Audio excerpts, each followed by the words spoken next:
Hi, it's me again with CorelDraw tips and tricks. Somebody's trying to reproduce this wine label to engrave on. To me, the hardest part is going to be matching the fonts. I actually use this font, and like this is pretty close, but this font isn't the same. And because you're going to have to, the one I'm doing it for, you're going to have to just retype the font. So I'm going to get this one out of the way, and I'm going to take this, and I've reduced it in size quite a bit, so I'm going to make my nudge factor 2 inches, and I'm going to make a duplicate of it. As a matter of fact, I'm going to make another duplicate of it. I'm going to take this one, and I'm going to go trace bitmap, outline, trace clip art. I am going to check group by color and let it do its process. I can go and hit OK, but it won't show up until it gets done with what it's doing. The vineyard party was getting some shadows and everything when he tried to trace it, I think. So here's our new one. So I'm going to nudge it over twice, 3 times. And you can see the shadows of the bottle.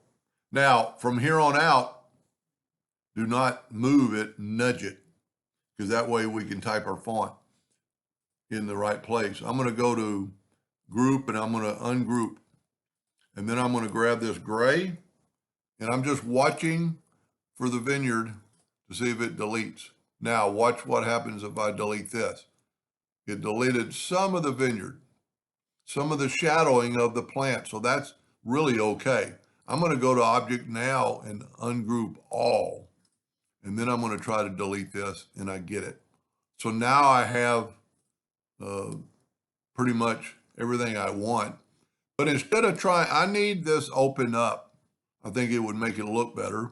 So instead of trying to delete all those grays, I'm going to grab the black and I'm going to move it over.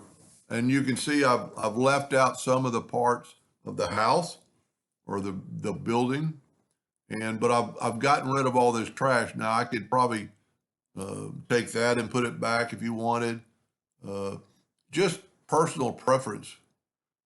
What you think. You don't want to have too much. Now, well, I don't really need that. I am going to basically get rid of all this. But now I want to get rid of that, but it took away, so I need to go to Object, Group, ungroup it all, and try to get rid of this box.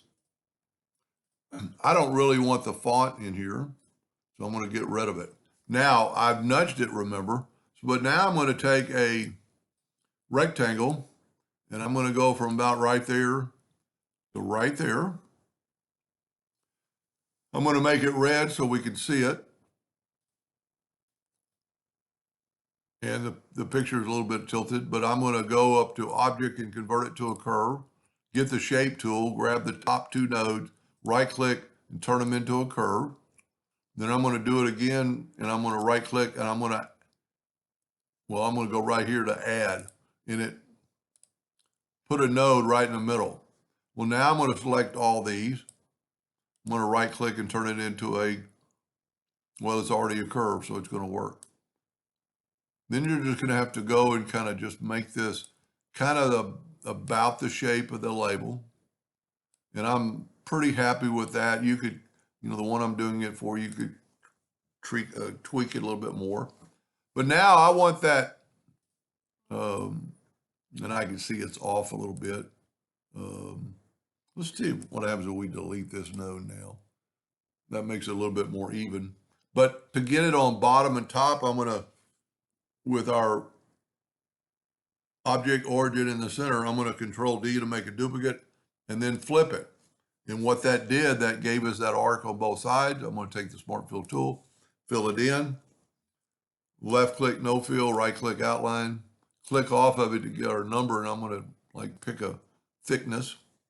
And there we have our label. And you could still play around with this. It is pretty close, but the label kind of has a rounded corner, and you could play around with that and do that. I think it looks pretty good. And now, because of the fact that we have nudged and have not moved everything, I'm going to go ahead and group this together and nudge it back. And then I'm just going to do a couple of lines because like this is all capital letters and this isn't. So let's just take our pen tool or our text tool, and I'm going to type in capital E or P-E-R. I can't see what it's spelling. ISSOS. Now, that's not even close to the font, but if you go to Times New Roman or some other font, it's going to be a little closer. Really, the only one that's really bad is the P, and evidently I put too many. Whoop! I moved the picture, so I want to move it back because I don't ever want to move the picture. So pick your font and move it down. Yeah, I put so go to your editor and just take away that and add the O and then hit OK. Now you want to make it like the appropriate size. We can actually turn it to yellow so we can kind of see more. Now the P and the R are quite a bit different, but I'm going to go in, and I normally don't like doing this, but I'm going to stretch out this font. Now we're pretty close, and we could still doctor that up a little bit by squeezing it in, but we're going to make the P look more like that P. So I'm going to nudge it over, and I'm going to left click. I'm actually going to put it in red outline. Now this P has a little deal on top, but the other one doesn't have anything on the bottom. That's really easy to do. We're going to go to object and convert it to a curve. And we're just going to zoom in here and take our nodes and delete these nodes. Now we're going to take these two lines and right click and turn them into a line. Now they're not equal. I'm going to go and delete those nodes. I'm going to bring in an indexing line and put it right at the bottom of our letters. And it amazes me some of the letters always are perfect and some of them aren't on the line. We're going to go up here and we're going to line the nodes horizontally. That put them on the same plane. And now we've got them both checked. We could actually bring that down. Now this node has a little bit of a curve to it. We could do a lot with it. And you could, if you cannot find for the one I'm doing it for, if you can't find that font, you could also use this font and find a different R that looks like that if the rest of the font works. And then we're just going to right click, left click. Now we're going to do the vineyard part. So I'm going to set so this is all capital letters, but the other,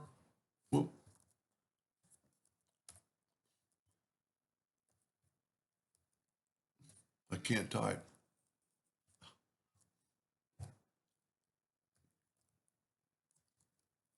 I keep hitting the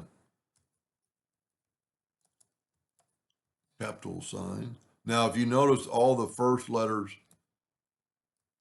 are bigger.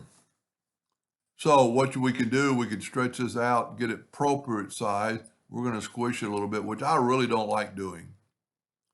But if we make this yellow just so we can kind of see it. So the V is taller than the rest. Let's squish it out a little bit more. And, so really what it is, the label is a little bit crooked in the photograph. But with the shape tool, grab this V and let's make it 7 points. See how I made it bigger and that also stretched everything out. The W will make it 7 and it made it bigger. And then you can go back and, tweak a little bit and bring it in more like the side. Now make it black and put it back on our label. That's really all, the rest, there's like 3 different fonts. This is a total different font. He'll have to get with the customer and if they might know those fonts. If they know those fonts, then you're way ahead of the game. But for the one I'm doing it for, I'll actually send you this one right here, and you could go back and change the fonts. But just keep keep in mind when you do that, do not make you a copy and do not move it, nudge it, and then go on top of that. Boy, you'd actually want to go off of this font. And you could change, you know, few things and make some of the fonts like this looks like it's a little bit thicker, like a bold font. So we could grab that and make it a bold font and change it quite a bit. But that's the only font that's really gonna, you know, the first one, you know, the vineyard and winery have just a little bit, you know, you could probably find that font or just ask the customer. And if they don't have it, try to match it. Anyway, I hope that helped a little bit. Thank you for watching.